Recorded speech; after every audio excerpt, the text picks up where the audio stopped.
Good morning student. संस्कार Bharti PG college के digital platform पे एक बार फिर पुनः आपका स्वागत है। हम पिछली कक्षा में पढ़े थे national income and it's related aggregates और इसका पार्ट सेकंड है। आपकी क्लास बीए पार्ट सेकंड की क्लास है। इस क्लास में हम नेशनल इनकम से जुड़े हुए जितने भी एग्रीगेट्स हैं या इनके कॉन्सेप्ट हैं उनको हम समझने की कोशिश करेंगे। हमने लास्ट क्लास में कुछ डिस्कस किया था कि नेशनल इनकम के कॉन्सेप्ट कौन कौन से।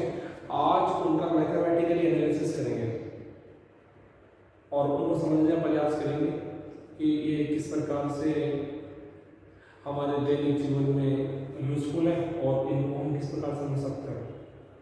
ठीक है, लेट्स स्टार्ट।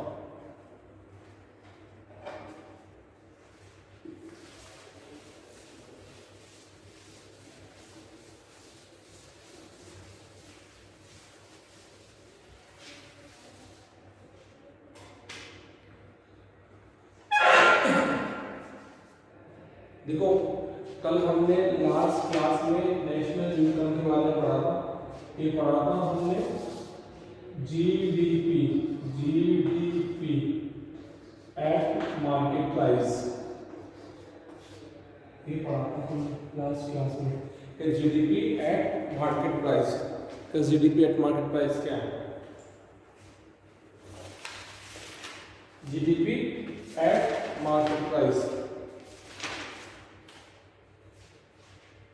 देखो अगर मैं सिंपल शब्दों में कहूं तो ये है कि एक वर्ष की अवधि में एक देश के द्वारा उसकी घरेलू सीमाओं में जो उत्पादन किया जाता है, यदि इस उत्पादन को बाजार कीमतों से गुणा कर दे तो हमारे पास जीडीपी हो जाएगा। इसे हम दो मेथड से कैलकुलेट, 3-4 मेथड से कैलकुलेट कर सकते हैं, लेकिन मैं आपको दो मेथड से बताऊंगा। पहला है उत्पाद विधि के द्वारा।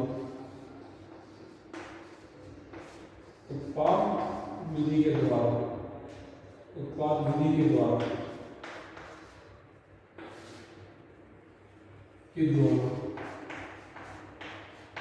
मान लो आपको जीडीपी कैलकुलेट करना है, कैलकुलेट करना है तो आपको करना क्या है कि ये जो मान लो पहली वस्तु है, ये उसकी कीमत है, उसको बना दो। ये दूसरी वस्तु की कीमत, इसी प्रकार से ये तीसरी वस्तु की कीमत और तीसरी वस्तु की मात्रा, इन सबको गुणा करके टोटल कर दो और ये आई का मतलब एक वर्ष के अंतराल है, यानी एक वर्ष की अवधि में ये एन होता है। एक वर्ष की अवधि में एक देश की घरेलू सीमाओं के अंतर्गत उत्पादित होने वाली सभी अंतिम वस्तुओं सेवाओं का मूल्य जीडीपी कहलाता है। ये उत्पाद विधि के द्वारा, क्या उत्पाद विधि के द्वारा पहली वस्तु यहाँ पर एक्स, प्रथम क्वांटिटी, प्रथम वस्तु और P1 प्रथम वस्तु की कीमत। इसी प्रकार से x2 दूसरी वस्तु की कीमत, इसी प्रकार से नाम है Pn और Xn,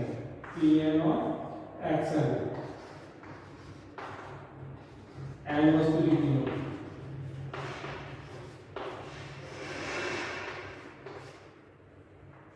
P वस्तु की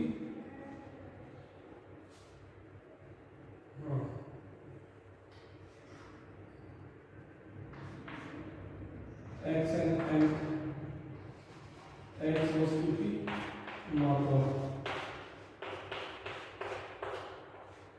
वस्तु की मात्रा, इस प्रकार से है Pn Xn, x वस्तु की मात्रा, ये x ये n, इस प्रकार से इस फॉर्मूले का यूज करते हैं। इस मेथड से हम जीडीपी निकाल सकते हैं। क्या निकाल सकते हैं?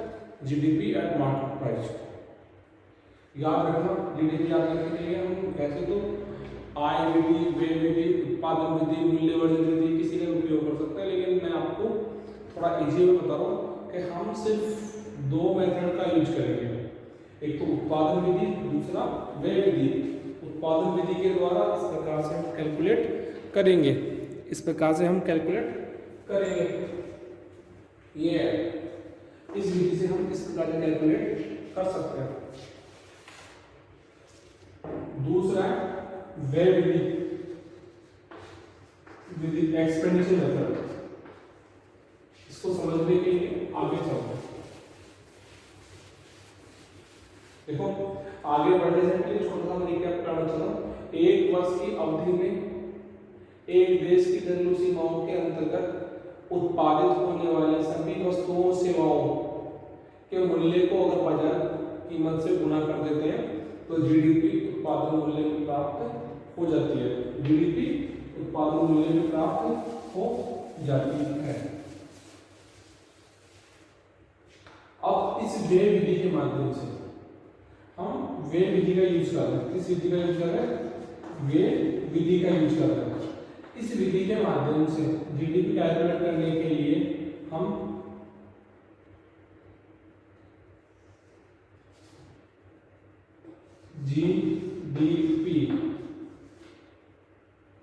GDP equal C plus I plus ji plus axle का टोटल कर देते हैं। सी plus I plus ji plus axle में टोटल होता है और हमारे पास व्यय विधि के द्वारा जीडीपी प्राप्त होती है। यहाँ पर इस सी का मतलब होता है कंजम्पशन एक्सपेंडिचर, उपभोग व्यय। कंजम्पशन एक्सपेंडिचर का मतलब था उपभोग व्यय, या उपभोग व्यय का मतलब एक व्यक्ति के द्वारा किए जाने वाले उपभोग व्यय से नहीं है। यहाँ उपभोग व्यय का मतलब होता है एक वर्ष की अवधि में एक देश के द्वारा किया जाने वाला सभी अंतिम वस्तुओं का उपभोग, उसे सी से लिखा था कंजम्पशन एक्सपेंडिचर। यानी कि एक देश एक वर्ष की अवधि में अपनी आवश्यकताओं को पूरा करने के लिए जितनी वस्तुएं सेवाएं खरीदता है और उस पर जो खर्च करता है उसको हम कंजम्पशन एक्सपेंडिचर कहते हैं। उसी जगह पे कंजम्पशन एक्सपेंडिचर कहते हैं। दूसरा आई, निवेश। इस निवेश के अंतर्गत एक वर्ष की अवधि में निर्मित और अर्धनिर्मित इन्वेंट्री पर किया जाने वाला व्यय शामिल होता है। अर्थात एक वर्ष की अवधि में एक देश के द्वारा नए निर्माण के लिए किए जाने वाला खर्च निवेश कहलाता है। क्या कहलाता है? निवेश कहलाता है। इसको हम आई से डिनोट करते हैं। इसे डिनोट करके आई से डिनोट करते हैं, आई से डिनोट करते हैं। अगला है जी। क्या? जी। जी का मतलब होता है गवर्नमेंट एक्सपेंडिचर। कौन सा एक्सपेंडिचर? गवर्नमेंट एक्सपेंडिचर या सरकारी खर्च। सरकारी खर्च, गवर्नमेंट एक्सपेंडिचर। गवर्नमेंट एक्सपेंडिचर का सामान्य अर्थ यही है कि एक वर्ष की अवधि में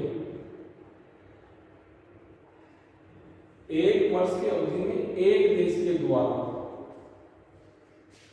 सरकार के द्वारा किया जाने वाला खर्च। एक वर्ष की अवधि में एक सरकार के द्वारा अपने निवासियों पर किया जाने वाला खर्च सरकारी खर्च कहलाता है। जैसे सरकार योजनागत खर्च, गैर योजनागत खर्च अपनी देश के आम नागरिकों पे समय समय पर खर्च करती है। देखो, योजनागत खर्च एक देश की पंचवर्षीय योजनाओं के अंतर्गत किया जाने वाला खर्च योजनागत व्यय कहलाता है। गैर योजनागत व्यय ऐसा व्यय होता है जो बिना किसी योजना के खर्च किया जाता हो, उसे गैर योजनागत व्यय कहते हैं। जैसे छात्रवृत्ति, टीचर्स का सैलरी,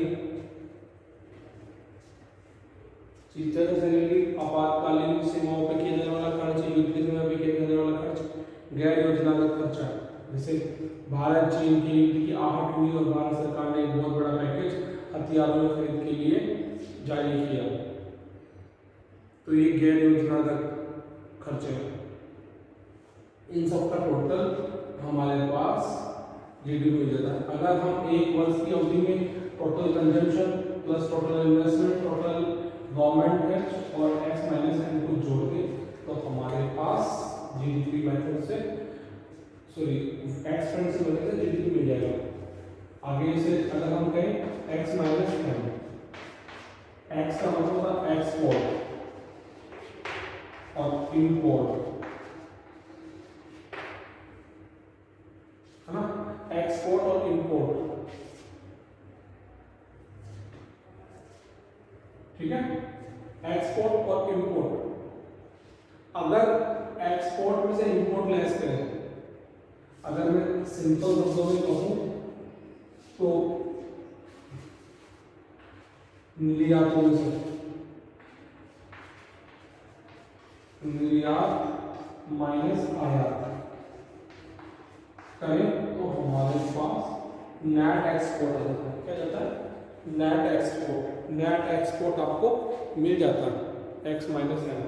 नेट एक्सपोर्ट आप फाइंड आउट कर सकते हैं, इस प्रकार से आप ये कैलकुलेट कर सकते हैं। तो ये इसका मेथड है कि हम इन सबको जोड़ दें। हम इसको इस मेथड को इस प्रकार से लिख सकते हैं C plus I plus G plus NX, ऐसा होगा net export. Net export, net export ऐसा लिखा हुआ था। तो आप टेंशन ना करें, तो और कुछ नहीं है, यही मेथड है। यहाँ पर इसको NX कर रखा है और जबकि कहीं पे अच्छे बुक्स में x माइनस एन होता है, और आप इस प्रकार से कैलकुलेट कर सकते हैं। आगे चलते हैं, आगे चलिए देखते हैं इसे कि क्या है क्या नहीं है। हमारे पास जीडीपी एट मार्केट प्राइस आपने कैलकुलेट कर लिया है, मान लेते हैं आपने कैलकुलेट कर लिया। क्या कर लिया? जीडीपी एट मार्केट प्राइस पे आपने जीडीपी कैलकुलेट कर लिया।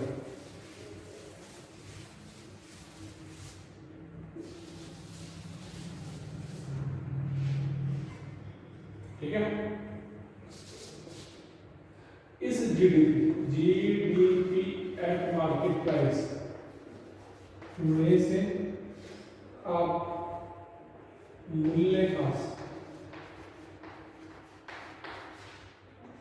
को लेस कर दें। क्या करते हैं? जीडीपी एट मार्केट प्राइस में से मूल्यह्रास को लेस कर दें या डेप्रिसिएशन को लेस कर दें, तो हमारे पास एनडीपी आ जाएगा। एनडीपी नेट डोमेस्टिक प्रोडक्ट, शुद्ध घरेलू उत्पाद, ये आपके पास में आ जाएगा। और ये कहाँ आएगा? Eight market price, eight market price. समझ में आया क्या कहा कि आपने जीडीपी कैलकुलेट कर लिया, कोई बात नहीं, आपने जीडीपी कैलकुलेट किया, इस कैलकुलेशन जीडीपी में से अगर आप डेप्रिसिएशन को लेस करेंगे तो हमारे पास एनडीपी मिल जाएगा। क्या जाएगा? Net domestic product at market price. कहां पर? Eight market price. इस प्रकार से आप जीडीपी से शुद्ध घरेलू उत्पाद प्राप्त कर सकते हैं। क्या प्राप्त कर सकते हैं? शुद्ध घरेलू उत्पाद प्राप्त कर सकते हैं। अब कई बच्चों के दिमाग में ये भी आता है सर एनडीपी, कौन सा? एनडीपी एट फैक्टर कॉस्ट होना चाहिए। किसको होना चाहिए? साधन लागत का। फैक्टर कॉस्ट तो साधन लागत का। आपके पास है GDP, sorry NDP at market price. NDP at market price, इनमें से इनडायरेक्ट टैक्स को लेस करके प्लस सब्सिडी को जोड़ देता है। यहाँ पर आईटी का मतलब अप्रत्यक्ष कर,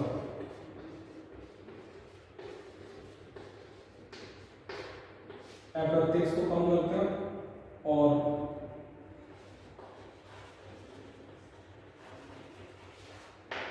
अनुदान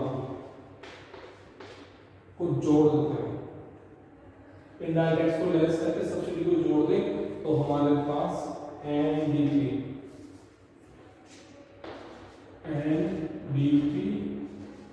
एट फैक्टर को कैलकुलेट कर सकते हैं। ठीक है, एनडीपी बराबर G D NDP at market price minus indirect tax plus subsidy.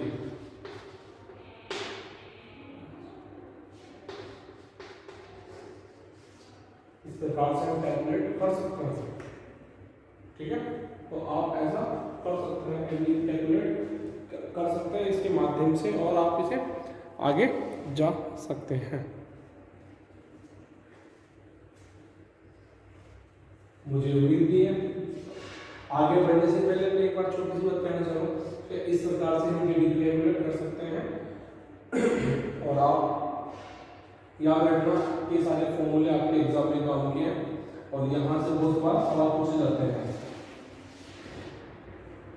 कि ये कैसे कैलकुलेट करते हैं, कैसे इस प्रकार से नहीं। ये सारे फॉर्मूले हैं जो हमारे सिलेबस से प्रिंटेड है।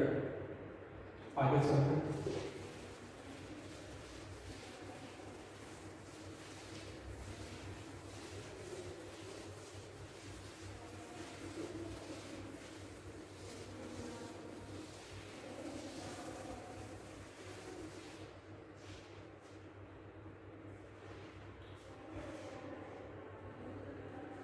देखो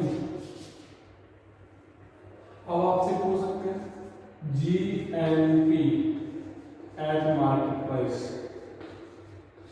ठीक है, आप लोगों ने जीडीपी कैलकुलेट किया था। जीडीपी एट मार्केट प्राइस बराबर सी plus I plus ji plus x minus M, ये आपका फॉर्मूला है। ठीक है साहब, मैं भी देखता हूँ ये फॉर्मूला है, नो डाउट होना भी नहीं चाहिए क्योंकि इस फॉर्मूले का आधार पर तो हम जीडीपी कैलकुलेट करेंगे। अगर मैं सिंपल शब्दों में कहूँ तो इस जीडीपी जो एट मार्केट प्राइस है इनमें NFIA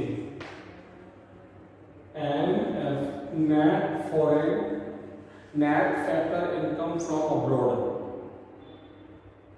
net foreign income from abroad, sorry net factor income from abroad। अगर मैं इसे एक्सप्लेन करूँ NFIA तो इसका मतलब होगा शुद्ध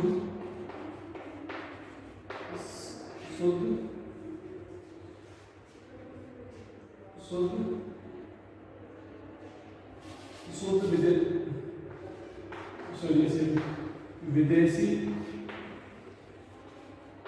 शुद्ध साधन आय जो विदेश से प्राप्त होती है, जो विदेश से प्राप्त होती है, विदेश से प्राप्त होती है।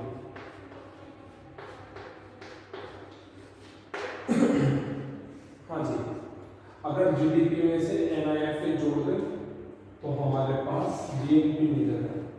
तो यही है सी plus I plus ji plus x minus N, ये हमारा जीडीपी का फॉर्मूला। इसमें एनएफआईए जोड़ दें तो हमारे पास होगा जीएनपी। क्या हो जाएगा?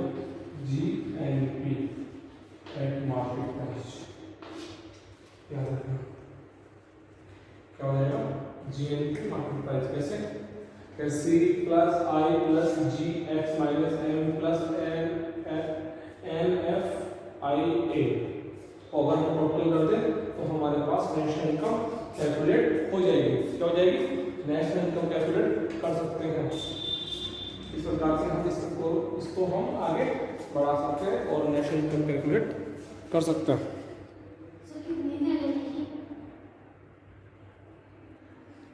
हाँ, तो ये है हम GDP at market price calculate कर सकते हैं इस प्रकार से। GNP at market price calculate कर सकते हैं, इन्हें टोटल करके। ठीक है, ये हमारा कॉन्सेप्ट था और इसे आगे चलते हैं और देखते हैं। अब हमें ऐसे कई बार पूछ सकते हैं कि आपको एनएनपी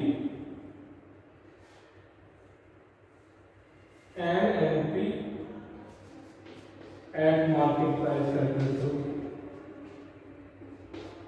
ठीक है, तो कोई टेंशन वाली बात नहीं है, बड़े सिंपल शब्दों में बता रहा हूं आपको मैं कि आपके पास जो जीएनपी है, क्या जीएनपी एट मार्केट प्राइस, इनमें से डेप्रिसिएशन या मूल्यह्रास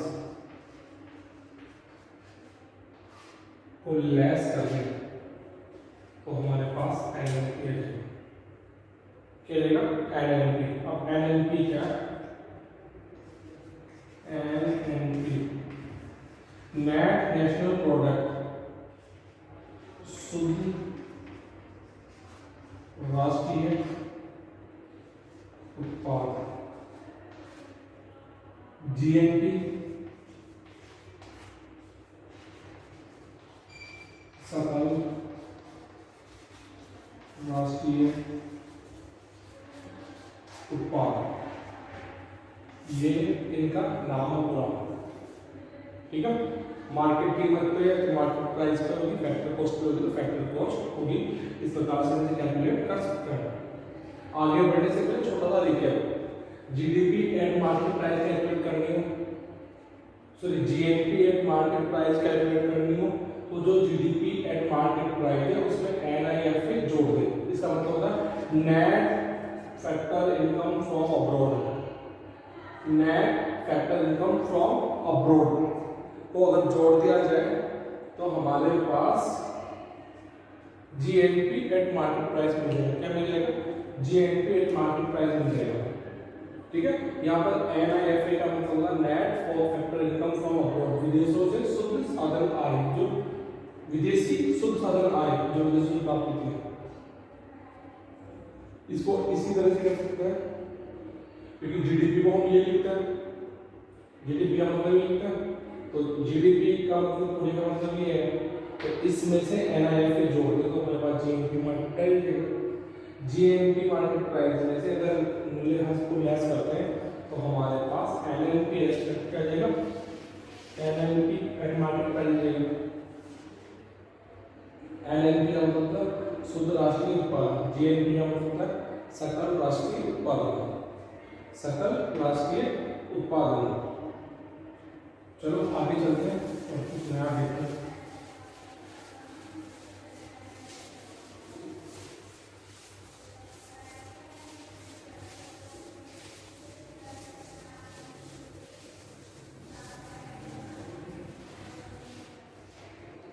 समझने का प्रयास करते हैं।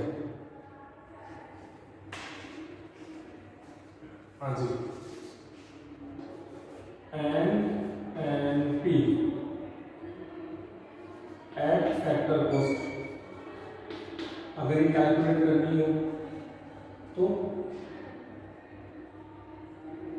हाँ, एनएनपी एट मार्केट प्राइस में से इनडायरेक्ट टैक्स को लेस करते हैं प्लस सब्सिडी जोड़ देते हैं और प्लस और जोड़ देते हैं या NNP eight market price plus net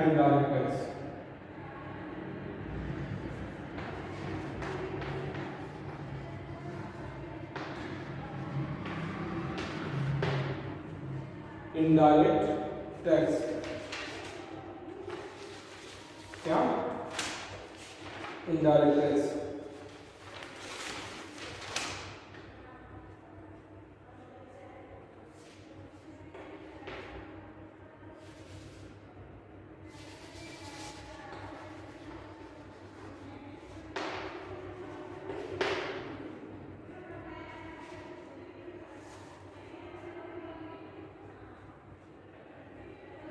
हाँ, इनडायरेक्ट टैक्स जोड़ देते हैं।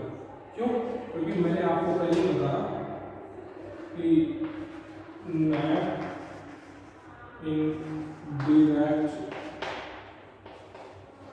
टैक्स बराबर इनडायरेक्ट टैक्स माइनस सब्सिडी।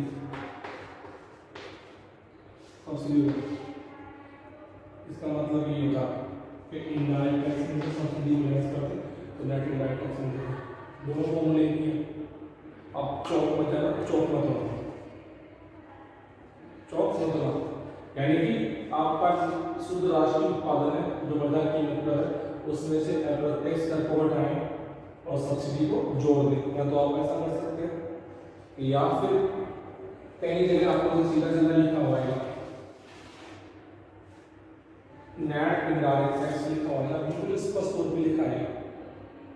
उस समय में आप इस फॉर्मूले का यूज करें और यूज करें, क्योंकि नेट इनडायरेक्ट टैक्स का मतलब ये होता है कि इनडायरेक्ट टैक्स में सब्सिडी को लेस करने के बाद जो बचता है वो नेट इनडायरेक्ट टैक्स होता है। ठीक है, हाँ जी, आपने कैलकुलेट कर दिया एनएनपी एट फैक्टर कॉस्ट और इसी को से कॉम्बिनेशन कम करो।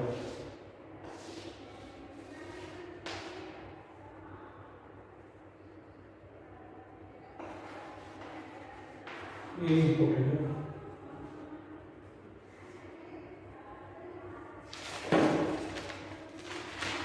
ये नेशनल इनकम है और आप इसे कैलकुलेट कर सकते हो।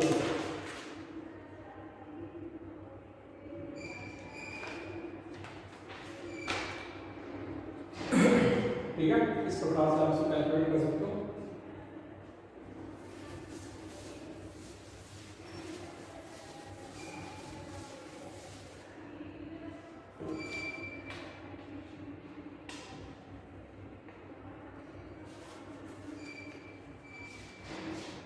नेक्स्ट है प्राइवेट इनकम।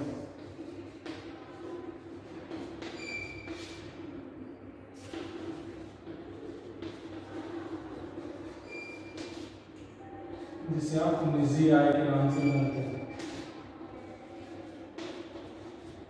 किसके नाम से जानते हैं? निजी आय के नाम से जानते हैं।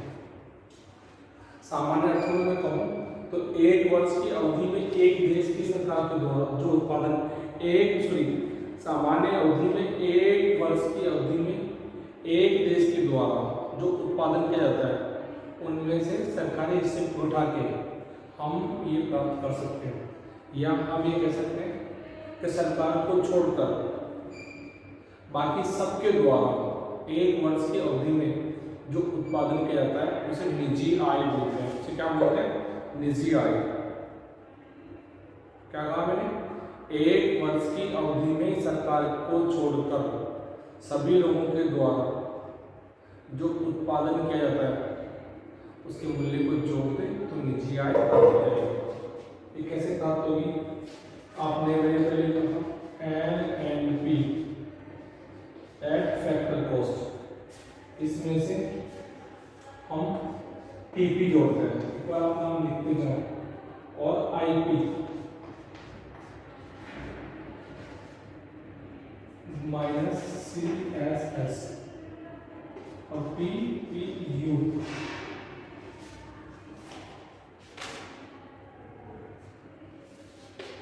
को जोड़ दें तो हमारे पास निजी आ जाएगा।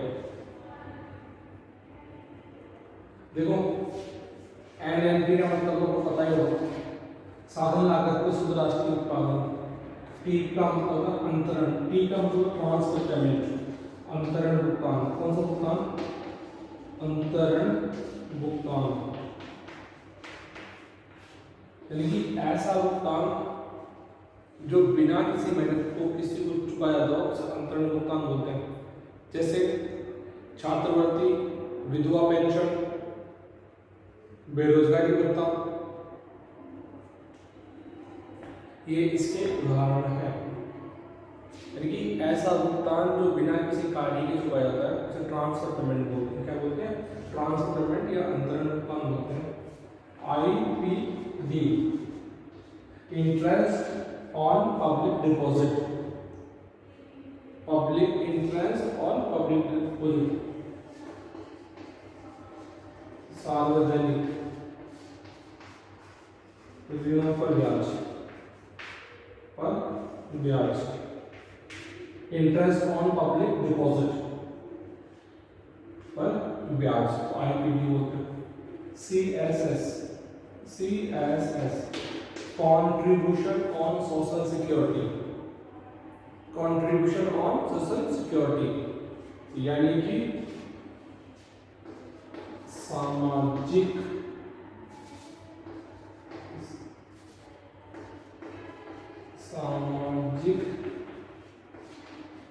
सुरक्षा में किया गया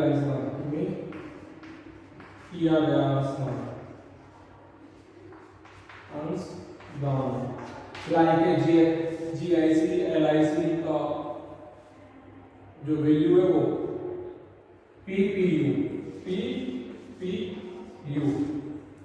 पब्लिक जो यूनिट होते हैं, पब्लिक उपकरण होते हैं, सार्वजनिक उपकरण या पब्लिक इंटरप्राइजेस,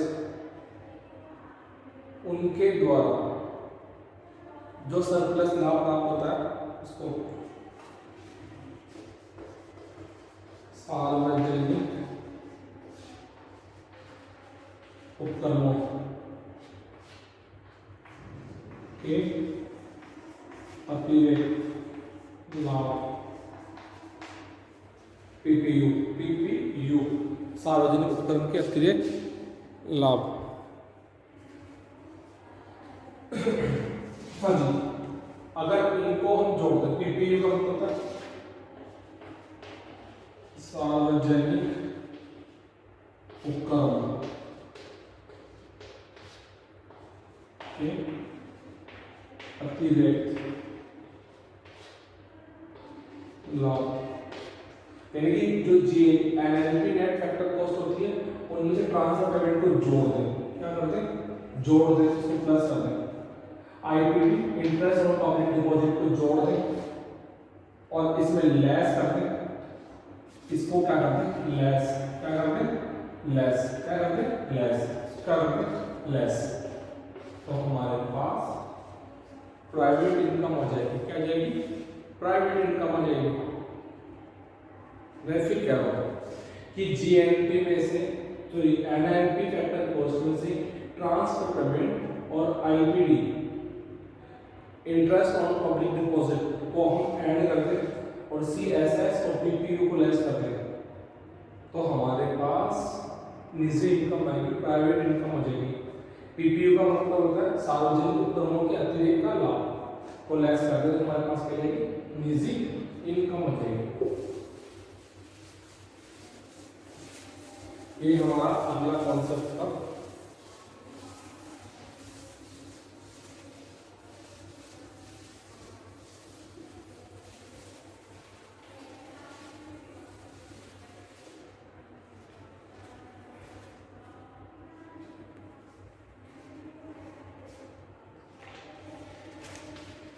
हाँ जी, अगला व्यक्तिगत आय या पर्सनल इनकम।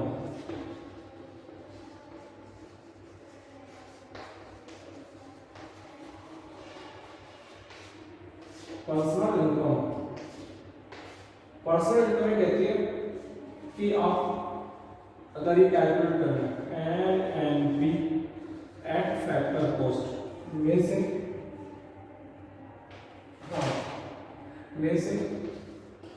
NCP जोड़ दें सॉरी एनसीपी लेस कर दें माइनस सीएसएस लेस कर दें प्लस ट्रांसफर पेमेंट जोड़ दें प्लस आईपीडी जोड़ दें तो हमारे पास पर्सनल इनकम आ जाएगी। क्या जाएगी? पर्सनल इनकम आ जाएगी। भाई इस प्रकार से अगर हम इस फॉर्मूले का यूज करें, व्यक्तिगत इनकम ये है कि राष्ट्रीय आय का वह हिस्सा जो सरकार को छोड़कर उनके देश के निवासियों को प्राप्त होता है उसे व्यक्तिगत आय बोलते हैं, उसे पर्सनल इनकम बोलते हैं। यहाँ एनसीपी का मतलब होता है undistributed corporate profit, non corporate profit, undistributed non corporate profit, NCP. Non distributed sorry UCP, undistributed UCP, वितरित सार्वजनिक लाभ सीएसएस,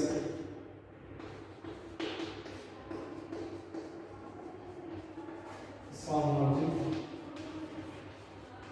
सुरक्षा में किया गया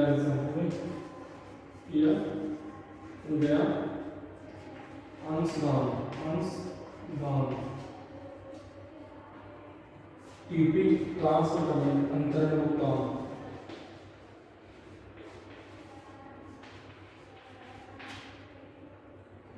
आईपीडी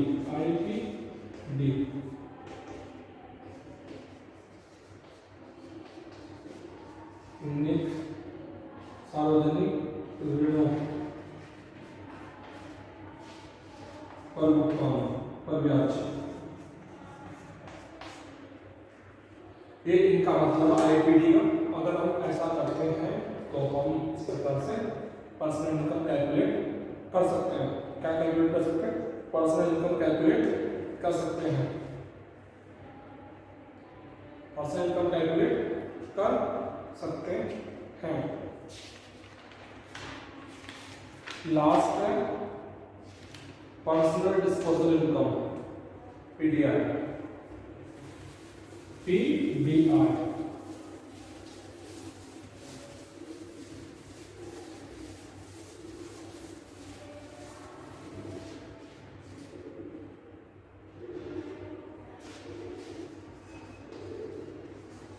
व्यक्तिगत खर्च करने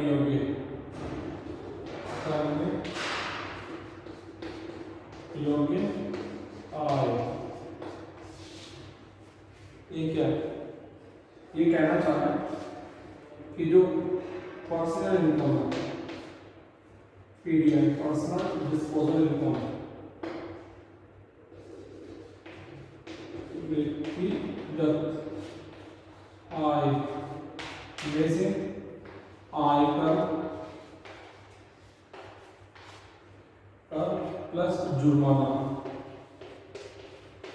बढ़ा दें को जुर्माना बढ़ा दें तो हमारे पास इनकम टैक्स माइनस फाइन को लेस कर दे तो ये पर्सनल डिस्पोजल इनकम होता। याद रखना PDI equal to C plus S, यानी कंजम्पशन और सेविंग के बराबर होती है। याद रखना ये very most VMP, most important question, most important question, PMI VMP, very most question. ठीक है, ये मैंने इसके बारे में बात की कि आपको अगर कैलकुलेट करना है तो पर्सनल इनकम में से इनकम टैक्स लेस कर देते हैं और फाइन लेस कर देते हैं और हम ये प्राप्त कर सकते हैं। एक छोटा सा आपका कॉन्सेप्ट है पर कैपिटा इनकम या प्रति व्यक्ति आय, प्रति लेती आई। जिसे आप बोलते हैं पर कैपिटा इनकम। क्या बोलते हैं? Per capita income. ये कहना चाह रहा है कि जो टोटल इनकम है, जो नेशनल इनकम है, इनमें से अगर पॉपुलेशन डिवाइड कर दें, कैसे डिवाइड करते हैं? पॉपुलेशन से डिवाइड करते हैं, तो आप इसे कैलकुलेट कर सकते हैं।